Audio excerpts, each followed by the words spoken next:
Pues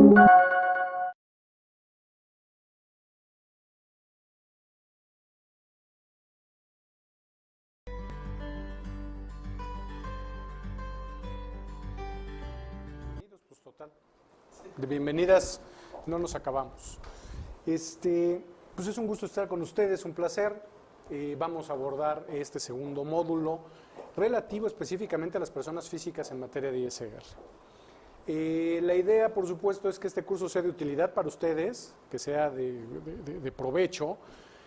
Es de largo aliento, además, vamos a estar un buen ratito aquí juntos, así que pues, lo podemos hacer, o la idea sería tratar de hacerlo lo más útil posible, pero también lo más ameno y lo más divertido posible también para ustedes, que están aquí en viernes de quincena y encerrados 8 horas a ver qué necesidades les voy a contar. Así que bueno, pues les agradezco la compañía. Antes de continuar, bueno, el tema de los micrófonos sí es muy importante para la gente que nos acompaña en línea, pues pueda seguir el hilo de la plática, ¿sale? Pues vámonos sin mayor preámbulo a nuestro temario. Déjenme ver aquí que podamos pasar las diapositivas. El temario general, pues es como tal todo lo que la ley del ISR contempla en materia de personas físicas. La idea es tener un espacio, un esquema general de lo que esto implica, pero con las suficientes herramientas para que tengamos todos un muy buen marco general del tema. Analizar, obviamente, o pretender analizar con ustedes en 8 horas toda la ley del ISR en materia de personas físicas sería un despropósito, creo que no es el objetivo. Sin embargo, la idea es que tengamos los puntos clave, los puntos nuevos también, bajo la premisa de que todos nosotros hemos por lo menos alguna vez visto la ley del ISR, y en ese sentido, pues arrancaremos el temario. Lo que les tengo que preguntar primero es, ¿todos son contadores aquí? Sí, por allá en línea. Si hay alguna persona que no tenga formación contable o administrativa o económica o de leyes, sería importante saberlo para también darle un enfoque en determinado momento a esa característica particular, ¿no? No porque ser contadores sea lo mejor, ¿verdad? No, por eso, no nos malinterpreten, simplemente para ir de la mano con esto. ¿Cómo vamos a organizar el temario? Primero veremos las disposiciones generales que le aplican a todas las personas físicas. Estamos en el título 4 de la ley del ISR. Abordaremos inmediatamente después todo lo relativo a la declaración anual, cuándo la tengo que presentar, cuándo no, qué tengo que declarar, qué no, qué me conviene, qué puedo deducir en mi declaración anual, que no pueda deducir en cada uno de mis capítulos de la ley del ISR como ingresos de personas físicas. ¿Y qué pasa si me sale saldo a favor? ¿Qué opciones tengo? ¿Qué pasa si me sale a cargo? ¿Qué opciones tengo? Después iremos, a partir del capítulo 3 y en adelante, a casos o a puntos específicos de los ingresos de las personas físicas por tipo de ingreso.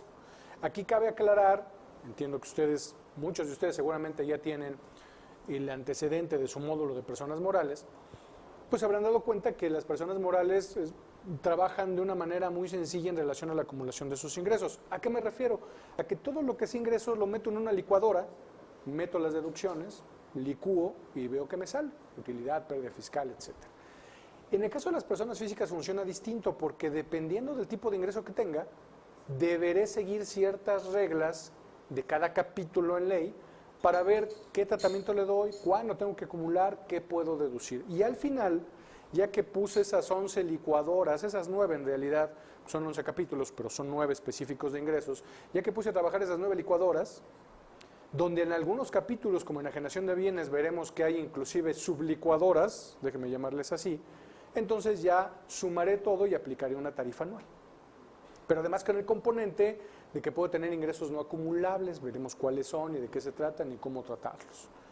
Entonces nos pasaremos de honorarios y hasta otros ingresos. En su temario podrán observar que no está incluido el tema de salarios, es un tema amplísimo que no es materia de este curso.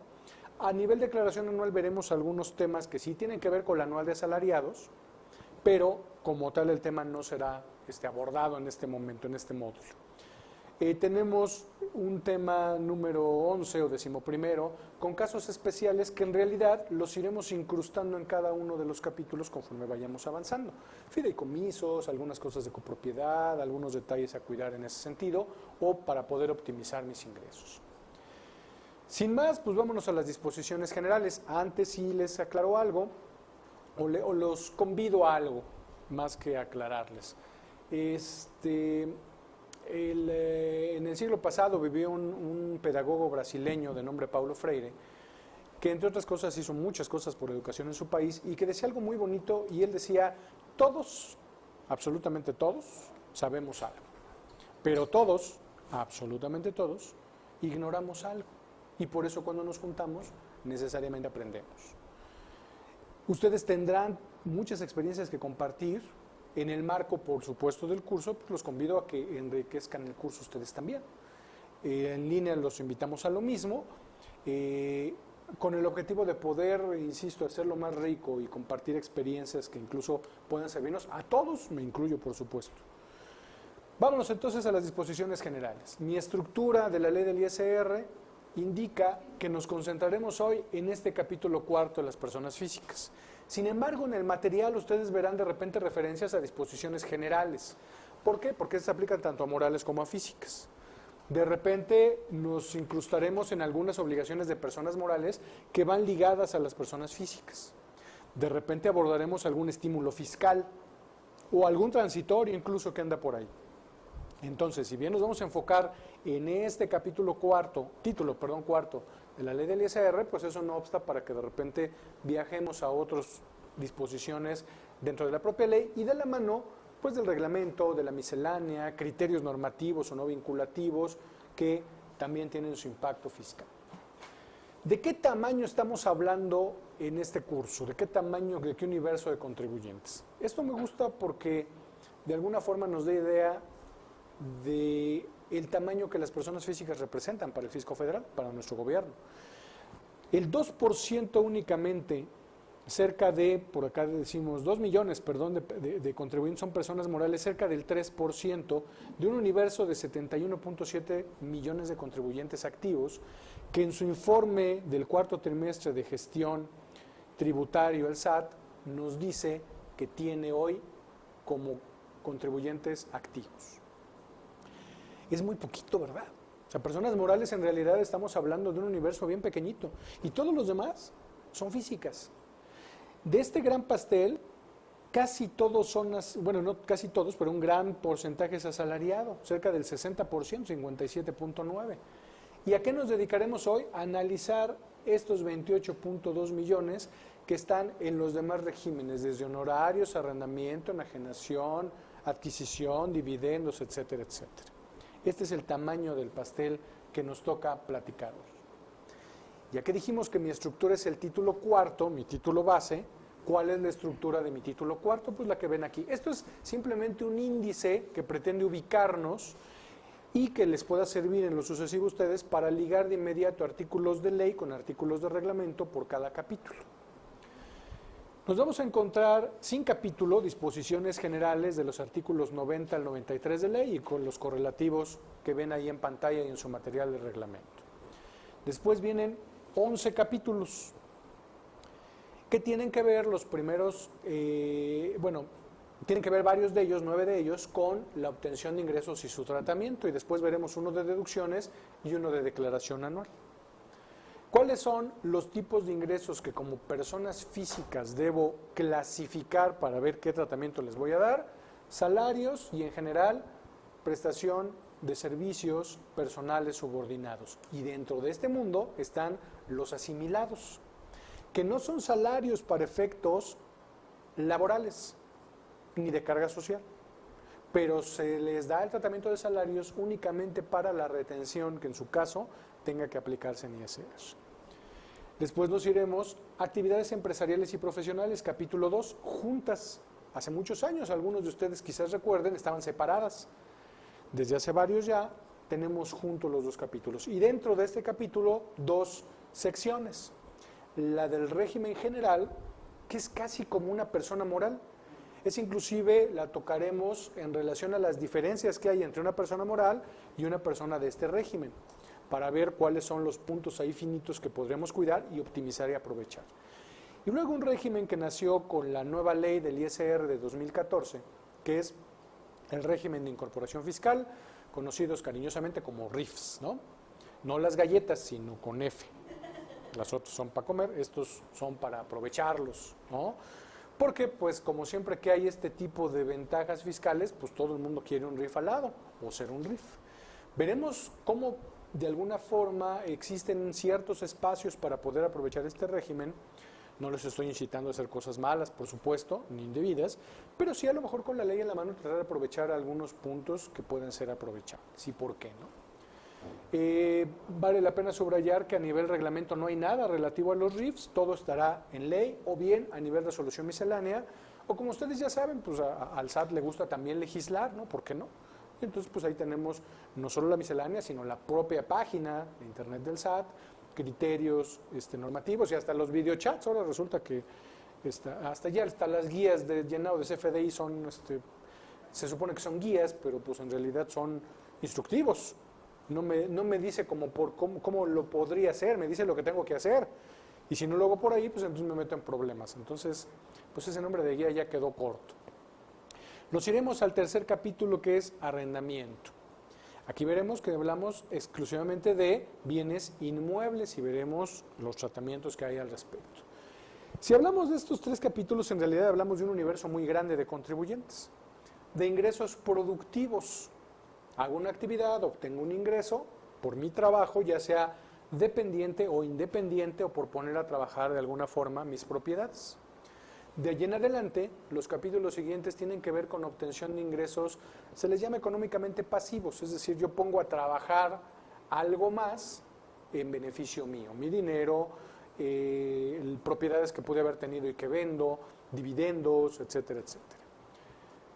¿Cuáles son los capítulos del 4 al 11 enajenación de bienes? Que sufrió en 2014 también una reforma importante. Se seccionó. Antes enajenación de bienes era una sola sección, un solo capítulo. Pero a partir de 2014 hay un régimen general que tiene muchas reglas de las que seguramente ya conocemos, pero una segunda sección que ahora va enfocada en la enajenación de acciones en bolsa de valores. Hasta 2013 esto estuvo exento. Y fueron muy sonados algunos casos de empresarios que vendieron a través de bolsa sus acciones y se llevaron su dinero a su casa libre de polvo y paja, ¿no? Injusta o injustamente, pues ahí ya tenemos que tomarnos un cafecito y ver qué tan ético no fue esto, pero fue con la ley en la mano. A partir de 2014 ya se graban este tipo de operaciones y veremos cómo hay que grabarlas. Capítulo 5, adquisición de bienes. Resulta que si yo adquiero bienes, veremos en qué tipo de condiciones, por prescripción o a lo mejor producto de algún juicio, pues entonces también tendré que acumular. Si tengo dinero y lo pongo a trabajar, pues tendré ingresos por intereses, que pueden ser intereses bancarios, pero también pueden ser intereses derivados del pago de, por ejemplo, una persona moral, de que yo le presto dinero a una persona moral o física incluso. Y veremos cómo acumularlos y qué reglas hay. Si te sacas un premio, pues buena tarde para ti, pero pues también tendrás que acumular esto y veremos qué cuidados hay que tener para que no se nos convierta en un problema. Ingresos por dividendos, la propia ley dice, bueno, si se me pasó otro, pues ahí te va un capítulo entero de otros ingresos para que si no logras acomodar tu ingreso en alguno de estos, pues ahí tienes para que busques todavía más. Los requisitos los veremos en cada uno de estos capítulos, por supuesto. Y la declaración anual, que es el último capítulo de la ley, de este título cuarto, lo veremos nosotros para efectos prácticos desde el inicio. ¿De acuerdo? Esta es pues mi estructura. Esta lámina lo que pretende señalar, muy importante, es, sobre todo los convido a que leamos y analicemos con mucho cuidado este primer renglón. Hace muchos años, muy probablemente hayamos oído nosotros hablar de las cuentas fiscales y las cuentas no fiscales, o las fiscalizables y no las fiscalizables.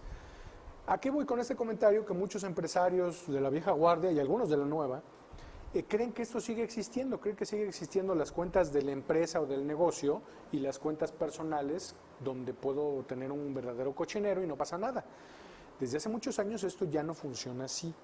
Y hoy día es una realidad cada vez más tangible que todas las cuentas bancarias que tiene una persona física son fiscalizables. Y sobre todo, y veremos en materia de mis disposiciones generales, que hay una figura que se llama discrepancia fiscal, artículo 90 de ley. Lo analizaremos y veremos qué cuidados tener para evitar en ese tipo de discrepancias. Pero aquí lo importante es que debemos ser conscientes que si yo tengo mi residencia fiscal en México, el régimen que me corresponde es el título cuarto y los ingresos objeto de tributación son todos. Y cuando decimos todos es los obtenga donde los obtenga. Pueden estar todos en México, pero muchas personas físicas y en un ambiente globalizado como el que hoy día vivimos, pueden tener ingresos en N número de países. A veces paraísos fiscales incluso, a veces simplemente países a secas, digamos, con regímenes fiscales normales. ¿Qué tengo que acumular? Todo. Hoy día ya no funciona esto de que, bueno, pues es que tengo una cuenta en Singapur y a ver si la encuentran. Pues hoy sucede que sí la encuentran. ¿Por qué? Porque hay una figura que se ha fortalecido fuertemente, que son los acuerdos de intercambio de información fiscal. O sea que los países son unos chismosos. Y entonces se van dando información entre ellos, incluso los paraísos fiscales. Hoy día tener un paraíso fiscal no es garantía de que a ver si encuentran mi dinero. Hoy cada vez esa información fluye más.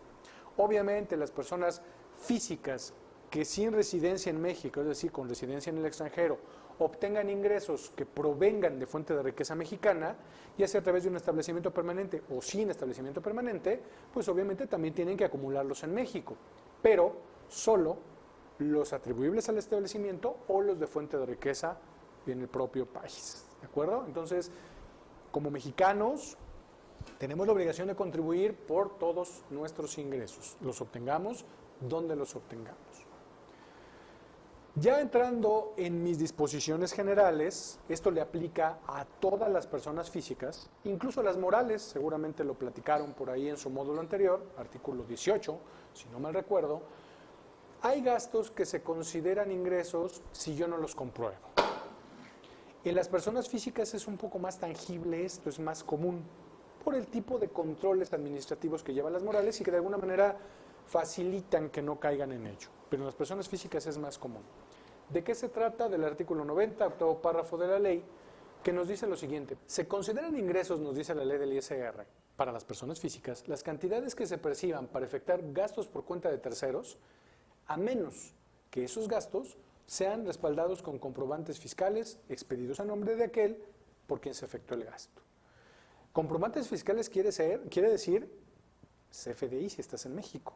Si estás en el extranjero sí puedes conseguir el que te den en el extranjero, por supuesto, pero si estás en México son CFDIs.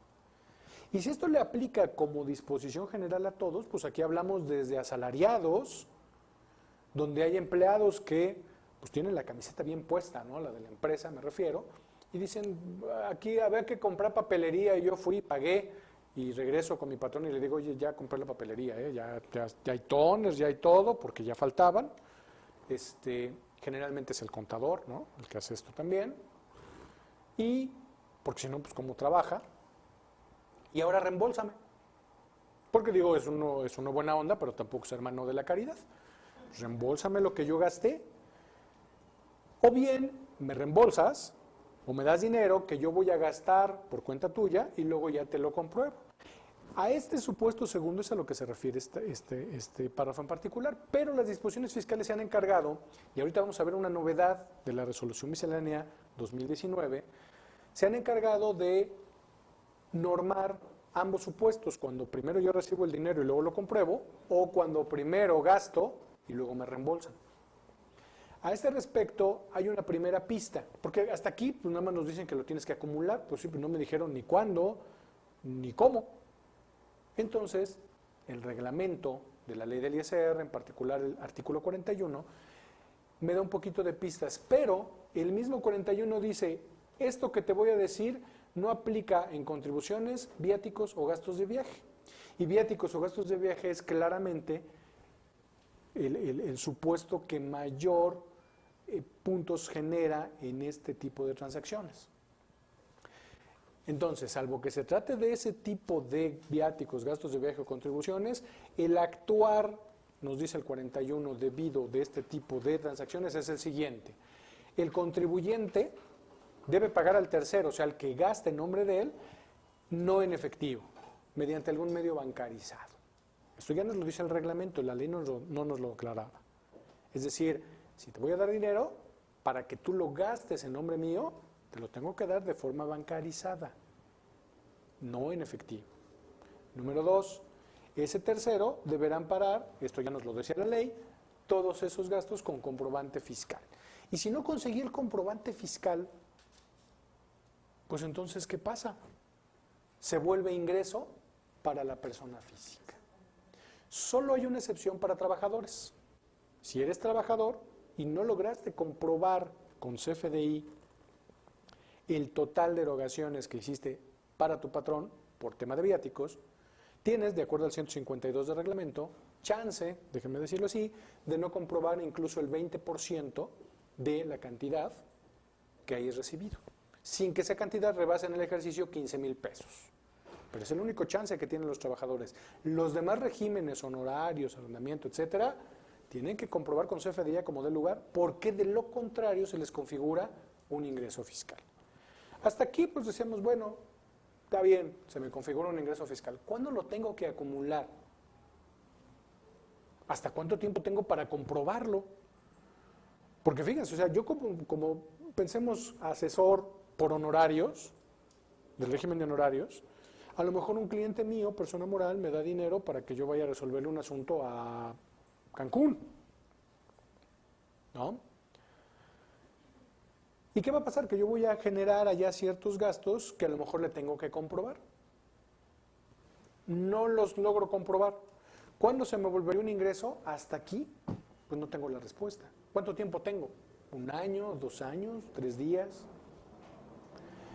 ¿Cuál es la novedad? Pues que ahora ya tenemos reglas más específicas. Esta regla, la 27113 de miscelánea, ya existía, pero existía con un texto distinto al que hoy tiene.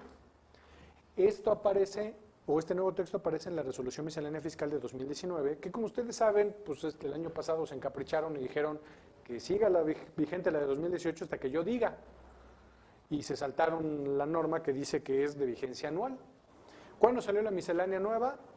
El 29 de abril, nos la publicaron, entró en vigor el 30 de abril de este año. Y esta miscelánea contiene modificaciones a esta regla, que implica nuevas reglas para 2019 y contempla 2 opciones.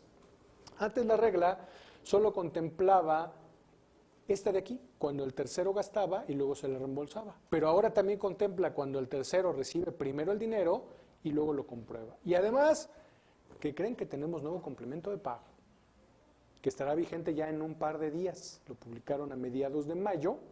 La regla que nos dice el SAT es, una vez que yo te doy a conocer un complemento, entra en vigor 30 días después. Entonces ya merito está en vigor. Y habrá necesidad entonces ya de utilizarlo. ¿Cuáles son las novedades en esta regla? Esto que ven aquí, cuando el tercero realiza la erogación y luego se le reintegra, era lo que ya estaba. Esta regla ya estaba así tal cual desde hace varios años. ¿Qué implica? Que el tercero obviamente debe solicitar CFDI con la clave del contribuyente, de aquel por el cual está gastando. El contribuyente es el que tiene derecho al acreditamiento del IVA. El tercero nada más está gastando por cuenta de él. Obviamente, esto va ligado, pues el tercero no puede acreditar cantidad alguna de IVA y esto siempre, casi siempre, podía ocasionar algún problemilla por ahí si no había un control administrativo adecuado. Esto ya estaba, insisto. El reintegro de las erogaciones, es decir, cuando el tercero ya gastó y me dice a mí, persona moral o física, regrésame mi lana porque yo ya gasté, ese reintegro debe hacerse con cheque nominativo o traspasos, nunca en efectivo. Hoy más que nunca manejar efectivo para gastos de terceros no es una buena idea. Y ahorita vamos a ver en la siguiente parte. ¿Por qué? Por la otra condición. Entonces, si yo voy a mandar a alguien, mi trabajador o un tercero, para que gaste por cuenta mía, lo mejor será manejar siempre de un lado y hacia el otro medios bancarizados. Alguien me dirá que, oye, Fran, pero pues eso es imposible en algunas zonas. O sea, ni modo que yo le diga que va a ir a la sierra a supervisar una obra que tengo en plena Sierra de Hidalgo y pretender que allá le van a aceptar tarjeta y le van a dar un CFDI. O que lo voy a mandar a Guadalajara y no se le va a antojar una torta ahogada y se la va a comprar y le van a dar, no le van a dar un CFDI, le darán un papel de estraza para que se limpie, pero CFDI seguro no le van a dar. Entonces, ¿qué tan inoperante es esto? Bueno, recordemos que si son trabajadores, ahí tienen el 152 de reglamento, ¿para qué? Para que no puedan no comprobarme hasta un 20% sin que exceda 15,000 pesos. Si son de los otros, si no son trabajadores, entonces sí esto se vuelve bastante bizarro, porque todo tiene que ser movimiento bancarizado. La nueva regla, ¿cuál es? Que ahora esta misma regla nos dice, cuando el contribuyente de manera previa a la realización de erogaciones ponga el dinero para cubrir al tercero, entonces el procedimiento será esto. Esto no estaba. A partir de 2019, abril, ya está. ¿Qué nos dicen? El contribuyente deberá entregar el dinero otra vez mediante cheque nominativo o traspasos, no efectivo. El tercero, y esto está divertidísimo, hay que ver cómo termina funcionando, debería identificar en cuenta independiente y solamente dedicada a este fin los importes de dinero que le proporciona el contribuyente. Aquí nos habla de todos, ¿eh? Entonces, a ver, si yo soy trabajador, esto quiere decir que tengo que abrir una cuenta, y no me dice cuenta bancaria, ¿eh? Ni cuenta contable, ni cuenta cuentos, no me dice qué tipo de cuenta. Asumiríamos que se trata de una cuenta bancaria. Entonces ahora como trabajador yo le tengo que abrir una cuenta a mi trabajador independiente y solamente dedicada a este fin. No le deposites en la cuenta de nómina. Bueno, ya desde antes la recomendación era no le deposites en la cuenta de nómina, porque se pueden empezar a confundir las cosas. Y en un juicio de materia laboral, pues te pueden meter, a lo mejor no te lo terminan demostrando, pero sí te meten un susto. Ahorita sí ya lo dice muy específicamente. Ese tercero, que puede ser mi trabajador o puede ser una persona por honorarios, por ejemplo, debe de tener una cuenta independiente y dedicada a ese fin para recibir ese dinero. Número 3, el tercero obviamente debe solicitar el CFDI con la clave del RFC del contribuyente, es decir, de aquel por el que efectúa la erogación. Y nos dicen incluso, si fuera residente en el extranjero, de una vez ya te doy cuál es la clave que tienes que utilizar. Si existe remanente de dinero, una vez que ya descontaron los gastos ejercidos, el tercero debe reintegrarlos a este de la misma forma como le fue proporcionado el dinero. Entonces, si me llegó dinero por traspaso de cuenta bancaria, lo gasté y me sobró, se lo tengo que regresar por traspaso de cuenta bancaria, no por cheque, sino por el mismo medio. Y a la misma cuenta de preferencia, ya no nos lo dicen aquí, pero para que haya transparencia. Y ahora sí, agárrense porque las cantidades de dinero deberán ser usadas para realizar los gastos o reintegradas a a más tardar en los 60 días hábiles siguientes. Ahora sí ya me dieron la temporalidad. Esta era una falla que tenía a disposición fiscal. No me decía cuándo. En el peor de los casos, pues yo me seguía todo el año y tenía hasta todo el año para comprobar, ¿no? Ahora ya tengo 60 días hábiles, por supuesto. Perdón, ¿hay una pregunta ya? Sí. La participante Shanti nos pregunta, ¿estas disposiciones fiscales en materia de gastos por terceros, cómo aplican para los fondos fijos de caja en las empresas? Bueno, ahí tenemos la figura de un trabajador, en principio, pero además una segunda figura que hay que cuidar, ahí la forma sí es fondo. ¿A qué me refiero? A que la cuenta de caja chica, o del fondo de caja chica, algunos empresarios, algunas empresas, desde mi punto de vista por una falta de control interno, lo que hacen a lo mejor, Shanti, es poner el depósito del dinero en una cuenta que está a favor o aperturada a nombre de el trabajador o el encargado de la tesorería. Como si el dinero fuera suyo, pues el dinero jamás es de él. Lo único que lo estoy encargando es administrarlo. ¿Qué puedo hacer? Hoy día la banca nos da muchas opciones. Dentro de mi propia banca, del banco que yo tengo, abro una cuenta adicional.